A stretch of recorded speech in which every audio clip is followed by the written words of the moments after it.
Hello and welcome to my analysis of another marvellous and sparkling game for this Sunday. The game in question is China with the white pieces, and China are facing America, and we have Yangyi with the white pieces facing Wesley So with black. You may remember Yangyi did a sparkling performance to help China win against, Duda was his victim in one of my previous game of the day. So we'll have to wait and see what happens here. But it's maybe one of the most amazing games of the competition, which has got to the final stage. We're at the super final. So Yangyi starts with d4. Yangyi is one of my favourite players from China because he plays d4, like myself, and he plays it a lot better than me, that's clear. Otherwise I'd be playing for... No, I wouldn't be playing for China, but I'd be playing for someone. And he plays it really aggressively. It was considered historically, even in the times of Bobby Fischer, that e4 is a much more aggressive move. And people still argue that. But I think in modern chess, it's now d4, which is the more aggressive move in top-level encounters. Because there's many ways that black can try to equalise against e4, the Berlin, the Petrov. But against d4, there's not so many simple ways to do that. We now had an Imso-Indian start with bishop b4.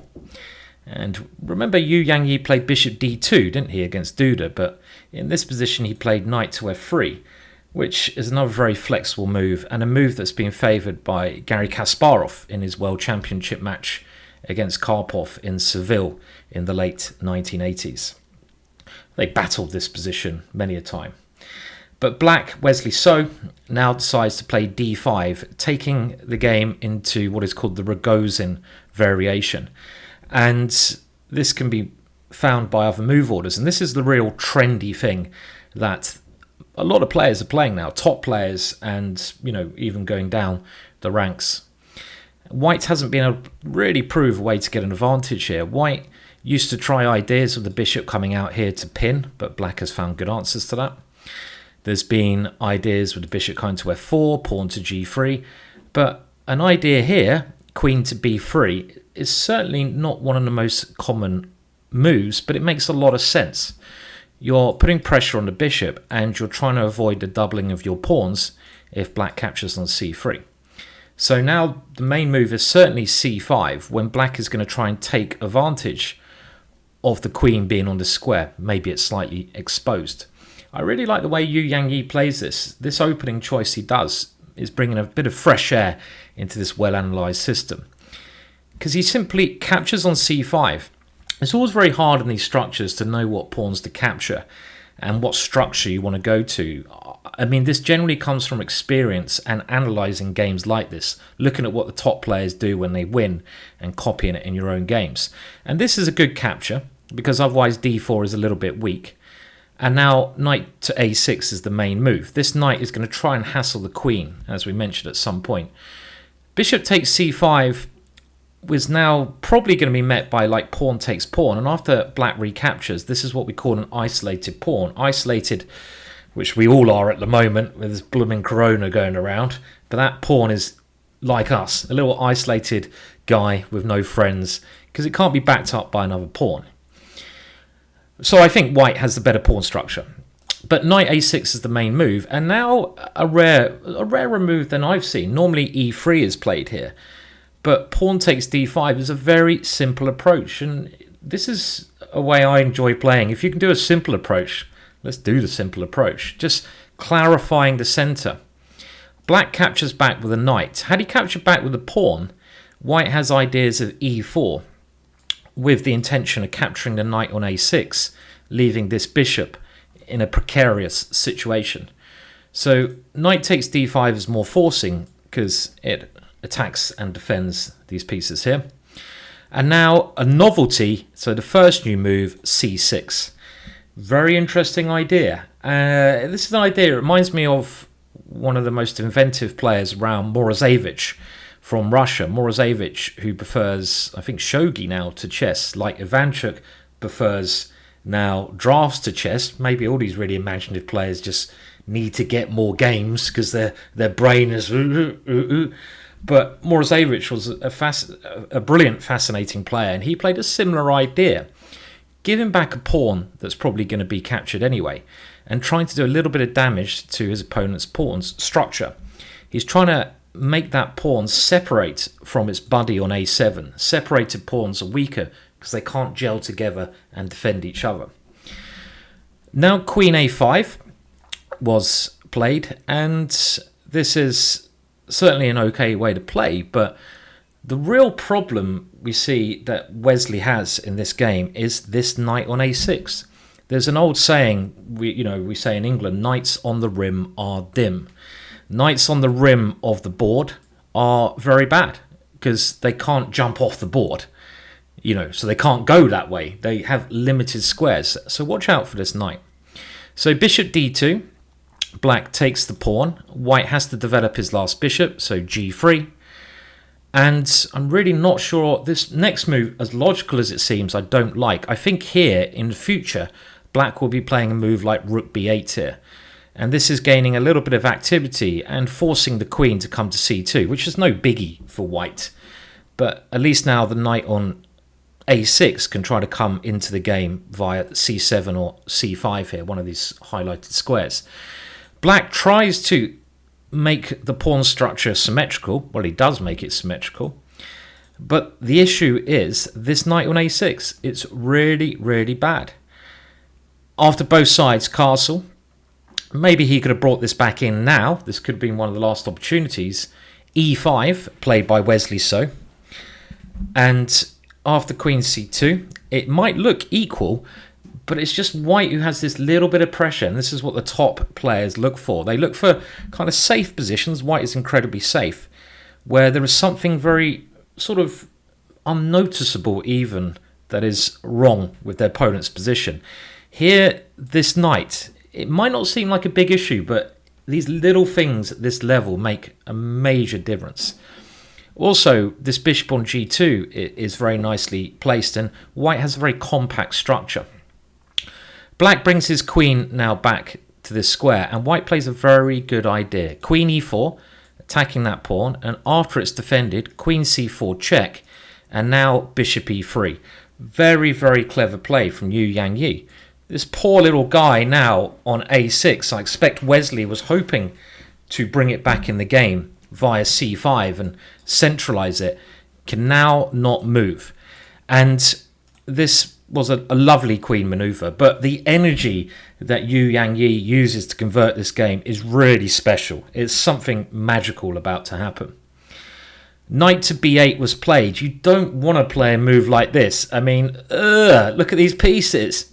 They're going back. They're going back home. They're so scared of the scary, mad, unpredictable world, the open spaces. They want to climb back into bed in the safety of their home. But that's not really a way to live a life, is it? You need to get your pieces out. You need to get them rocking and rolling. Probably not very appropriate to say that at the moment because we're all hiding away in our homes and we haven't really got much choice. But that knight had a choice. And now, just very sensible play, taking the open file. Rook on f to d1. Black now goes bishop a6, and he grabs this pawn on e2. So white playing very bravely even, because white's saying, okay, I'm going to give up a pawn. He dives in to the position, gives up this pawn, and now plays knight to h4, another great move. Where is white's compensation? Well, he has this lovely file, active queen, and potentially a knight diving in, open bishop here. And also, when you're sacrificing pawns, you've got to understand where your opponent's pieces are. Black's pieces are not good.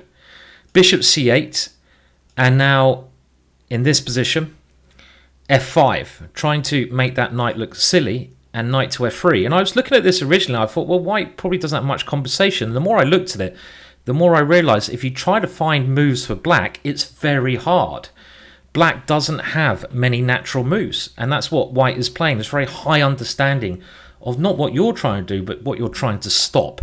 And that's something you can immediately do to improve your own game. Now, knight to g5 is one idea. So, for example, in knight d7, knight g5 was Yangyi's idea. And in this position, the two bishops are actually very powerful. Bishops work very well with rooks, and you can see them coordinating extremely well in this position. So black played h6, rook a d1, and now king h7, trying to just consolidate that side of the board. But now a brilliant move, Harry 4, h4. With some ideas of sacrificing on g5, but also maybe h5 and trying to take control of g6. Rook f6, and now the fireworks start.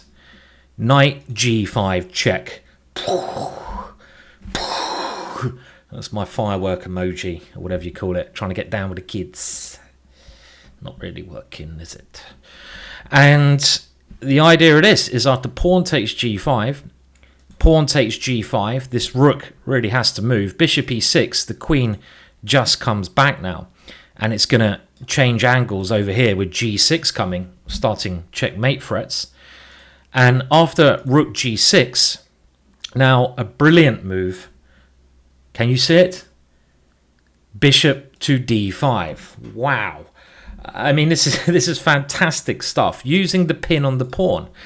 And the reason this whole plan works, where you can sacrifice a piece, is really twofold. Number one, black's sleeping queenside pieces, so it's black who's actually material down in a real sense because they can't move. Number two, the black king is very exposed here on the light squares, and there is another avenue of attack, the h-file. The immediate threat here is queen to h4, which is going to be very scary for black. I mean, maybe rook to this square holds on for a little bit, but it's a threat that's lingering, like a very bad smell. And here, what does black do? Wesley tried pawn to f4. I mean, Wesley's just got stuck in a little bit of, a little bit of bad preparation. Brilliant. I mean, really, we should say brilliant preparation from Yangyi, and very energetic play. Perfect game so far. Now, other options, if you try to take the pawn on g5, which might look natural, let's say bishop takes g5. Well, now white can go bishop g8 check. Love this move.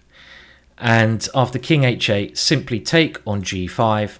And now we use these rooks, rook d8. Look how helpless black is. And there's going to be a horrible check against the king on either the back rank or the h-file. He's getting attacked by all angles. Now, another option after bishop d5 is trying to take with the rook. And this is often a good thing to do. If you're up material, rather than hanging on, like a Scrooge McDuck, I want my gold, give me my gold, I don't want to give any of my gold away. You give your gold back to relieve the pressure, and then you're like, I feel good, I've given something to charity. And this is a very good technique, but in this case it doesn't work. There's a lovely idea here, king g2. And this is a very attractive idea because there's another angle of attack. And after something like rook h5, trying to stop that, bishop f7. Black cannot contain the h-file anymore. So f4 played, and now white finds another diagonal to attack on, which is newly weakened, bishop to e4. And things are getting bad here. The big threat is queen to f7. So if you take on e3, queen to f7 is threatening checkmate. I'll let you guys work out how that will come about. So bishop takes g5 was played to cover that one and win the pawn. But now rook d6, a deadly pin. This rook there is under so much pressure. We talked about how strong the light square bishop is. It's really good. The end is nigh. Bishop f6, and now another lovely move, king g2. Really magical stuff. Now this is coming with checkmate threats. The black king cannot escape, using the king to move the rook over to h1. f3 is a rather desperate move, and after king takes bishop g4, king g2, bishop takes d1, white had worked out he can just go rook takes d1, and there's no adequate way for black to stop this move. Even though black is a rook up, these guys were very lazy in this game. They weren't able to get out, and black resigned. Beautiful stuff. Really one of the most magical games so far. Now, do remember to like this video. It does help. Do remember to subscribe to the Chess.com channel so you don't miss any updates. Leave your comments below. It's been a great event. I really hope there's more events like this in the future. And if you think that I'm wearing the same t-shirt as I did for the games yesterday, you're right, because that's the way I roll in this corona lockdown. See you later. Thanks for watching. Goodbye.